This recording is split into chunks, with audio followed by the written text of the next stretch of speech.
दरम्यान हिंगोलीमध्ये शिवजयंतीनिमित्त शिवाजी चौकातील शिवाजी महाराजांच्या पुतळ्याला आकर्षक अशी विद्युत रोषणाई करण्यात आली।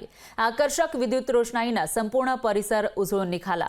डोळ्याची पारणं फेडणारी ही दृश्य आहेत। रात्रीच्या सुमारास ड्रोनद्वारे टिपलेली ही दृश्य आपण लोकशाही मराठीच्या माध्यमातून बघू शकताय। खास लोकशाही मराठीच्या प्रेक्षकांसाठी ही दृश्य आहेत। छत्रपती शिवाजी महाराजांचा अश्वारूढ पुतळा हिंगोलीमध्ये आहे आणि त्याला ज्या पद्धतीने सजावट केलेली आहे, जी विद्युत रोषणाई करण्यात आली आहे ती पाहण्याजोगी आहे। आणि हीच दृश्य ड्रोनद्वारे टिपलेली दृश्य लोकशाही मराठीचे प्रेक्षक लोकशाहीच्या स्क्रीनवर बघू शकतात।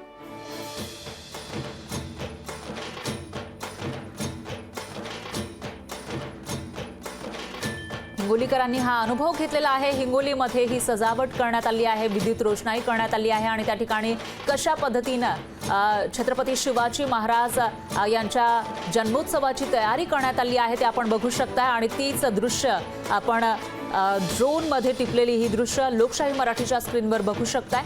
तर हिंगोलीकर हा अनुभव सध्या घेत आहेत। रात्रीच्या सुमाराशी ही दृश्य आहे, तिथं आकर्षक अशी विद्युत रोषणाई केली आहे। छत्रपती शिवाजी महाराजांचा अश्वारूढ पुतळा या ठिकाणी आहे आणि तिथं कशा पद्धतीनं थाटामाटात शिवजयंती साजरी केली जाते ते आपण बघू शकताय।